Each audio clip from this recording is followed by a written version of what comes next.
Good morning, everybody, and welcome back to the channel. So this morning we're here on our last project. It is all finished. Dad's strength got it all graded off. We got all the trees piled in the pile, and we let them burn yesterday while we moved to the next project. So we come back this morning and got the case running, got it fueled up, and I'm going to go ahead and I'm going to restack this pile.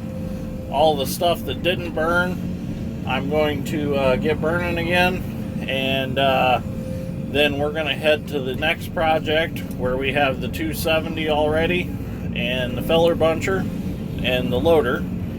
We're going to get going again on that project. We started it last night and made some pretty good headway on it. So when we get over there, we'll talk about what we got going on there.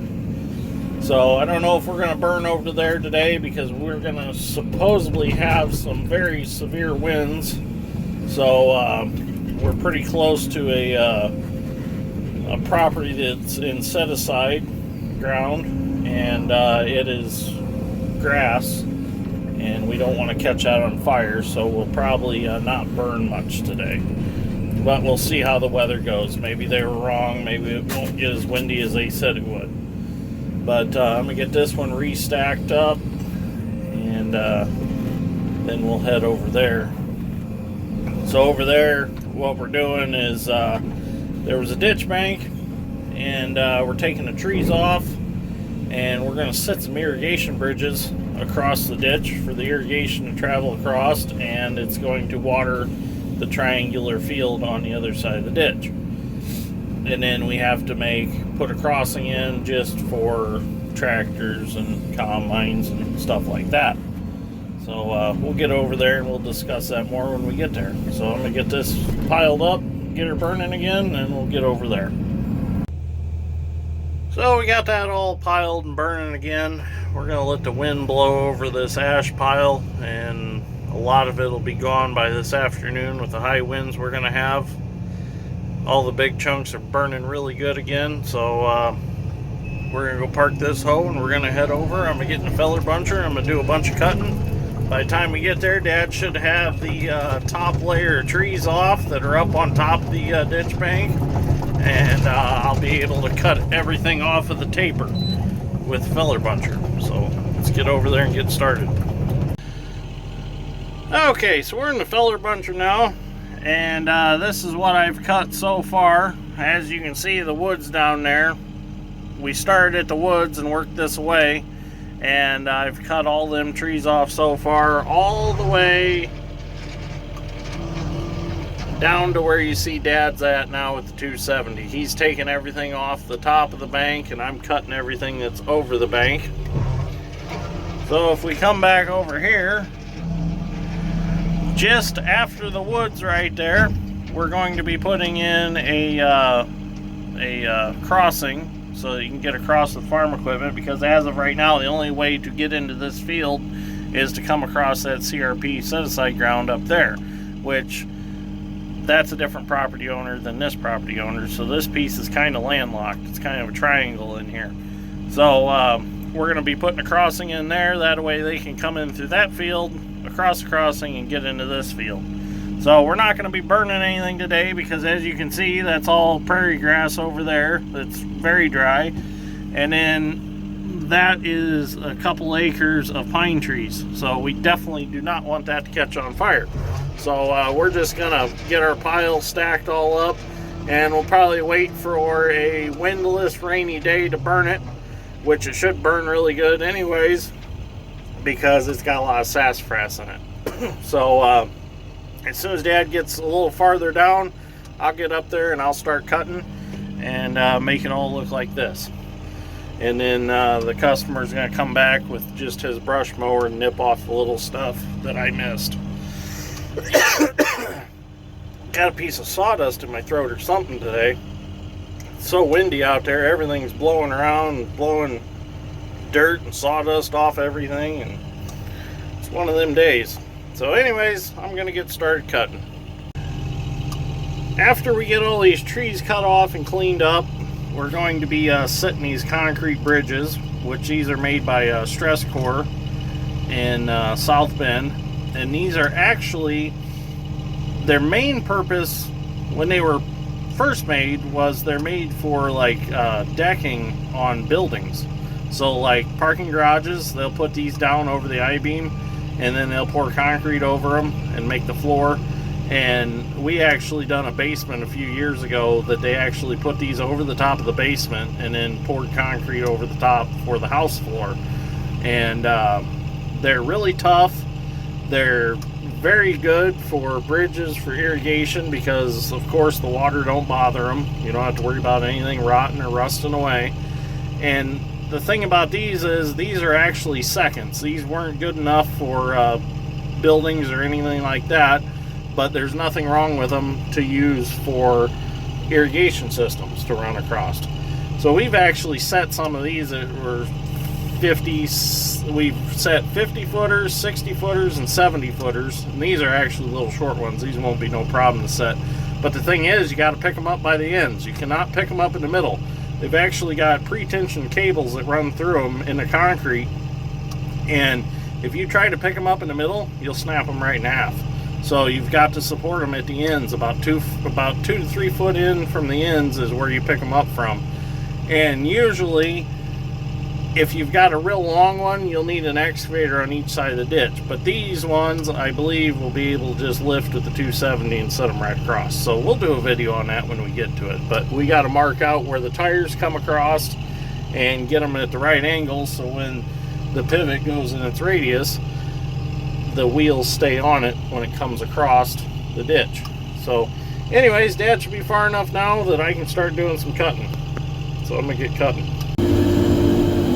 Okay, so we're going to get cutting now. Dad's far enough ahead. A lot of this is just sassafras, so it cuts fairly easy and cuts fast. Lay that over in Dad's strength pile he's already got.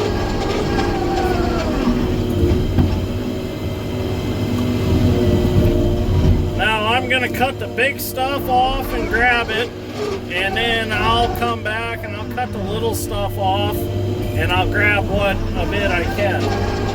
A lot of these little trees, when I try to grab them, they just shatter. So if you see me drop something, that's what happens. They're too fragile, and it just grabs and snaps them off in the head. But like these 8-inch and bigger trees, or 4-inch and bigger, really, I can grab just fine without destroying them. But as long as I get 95% of it thrown out, the excavator can throw the rest out, no big deal.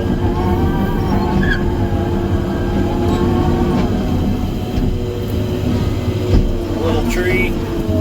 See if we can bunch another one in there. Oh yeah, we might be able to get a couple in there without dropping them. Oh yeah, we got 3 for 1 that time. 3 for 1 that time.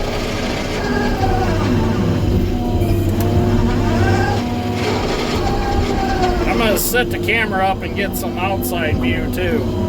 Like these little bush honeysuckles and shit, I'm just gonna chop them off, just let them fall in the ditch. These are all little trees, I'll just nip them off. Hell with them. Dad can get them with the hoe. It's not worth me trying to grab them with the buncher. This might be interesting. Got a dead tree. There we go. I got it. Nice.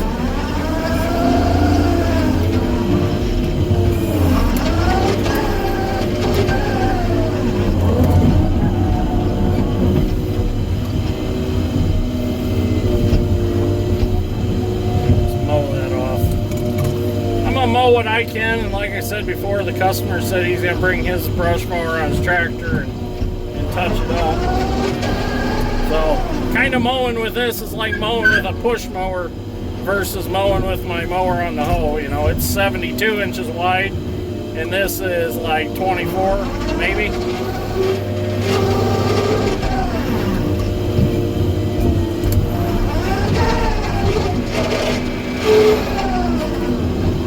Nip that one off, let it fall.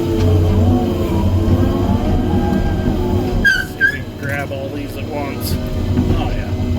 Oh, missed one. No, I got it.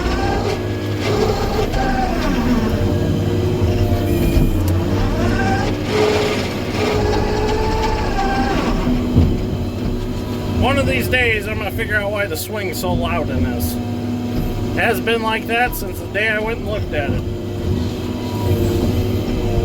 Figured if it was a problem, it would have showed its ugly head by now, but it doesn't seem to be an issue, so. I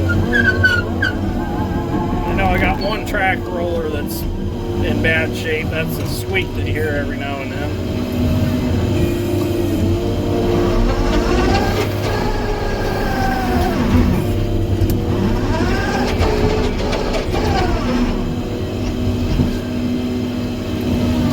That's an odd shaped tree. I'm not gonna be able to grab that one. Oh well. Nip some of this stuff off and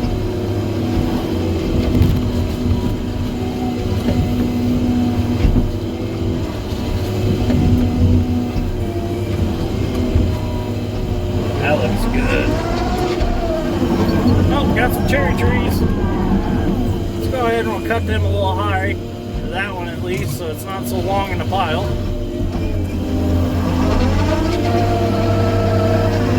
There he is. Don't want to swat him with the tree. Back, get the trunk.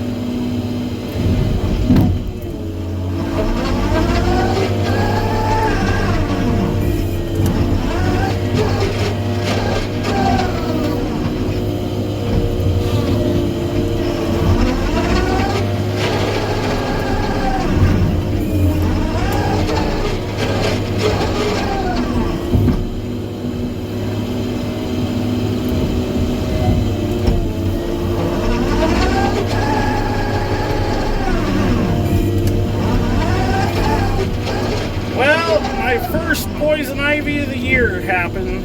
I noticed it last night. I'm like, great, I've got poison ivy again. So I'll have it probably for another, well, till it freezes again. I'll end up having poison ivy. So I just know every year I'm gonna get it. And it just so happens last night I realized I had it again. Because I've been doing a lot of hand cutting. A lot of the trees we cut down in the last projects, they needed the stumps cut off of them. We can't really do that with this, so we got to hand cut those. And I know that some of them had poison ivy on them, and I got it. Oh well, made it my friend. I don't like getting shots for it unless I really have it bad.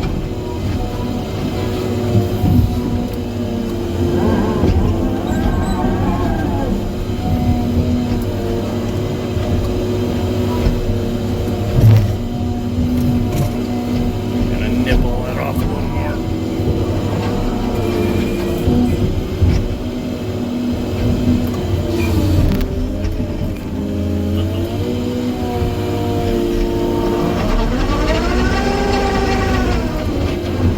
A little heavier than I thought it was.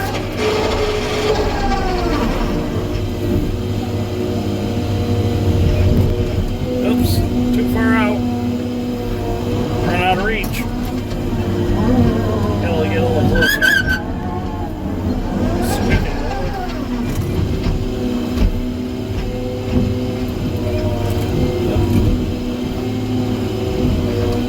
Well, just can't get the right angle on it.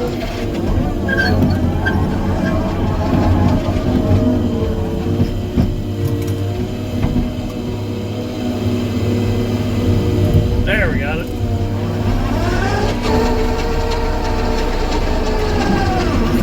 Okay, so I'm gonna keep cutting. There's no sense in making this whole video about this because I want to put the camera outside the filler buncher, so we need to get some outside footage. So I'm sure we got enough of the inside. Let's get some of the outside. So I'll go ahead and shut the camera off here. We'll get some outside. We'll see how far we can get today.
Well, we just got back from lunch. I've got just a handful of trees here to cut, and then I'm done on this ditch.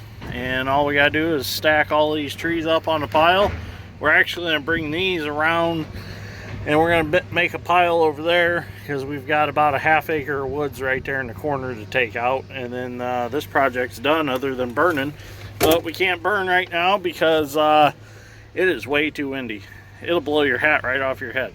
So it's pretty windy out there today. So, well, I'm gonna get started and we'll see if we can get this done today.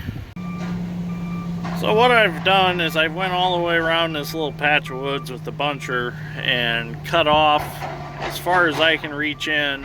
I've cut the trees off. So they're about, probably 12 foot tall, 14 foot tall, maybe a couple of those. The reason I just cut them off like that was because now Dad still has leverage to get the stumps out, and that's one less cut I've got to make with a chainsaw.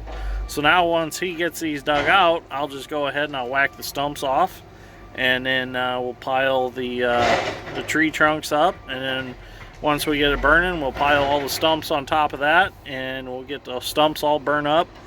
If you leave the stumps on the logs, it's a pain in the butt because they're hanging off the sides of the pile, and they're constantly trying to teeter-totter because one end's heavier than the other. So it's just easier just to cut them off the trunk completely, or log, cut it off, and then stack the stumps on top. So I'm gonna let Dad get caught up with the 270, get these ripped out for me, and I'll get my 661 chainsaw and I'll get those stumps knocked off them logs and get them piled up. Well, there we go. Last big tree of the hill. ½ acre cleared in about 2 hours. That was a pretty good time. So, oh well, we got 2 more back there that need to come out, but those aren't very big.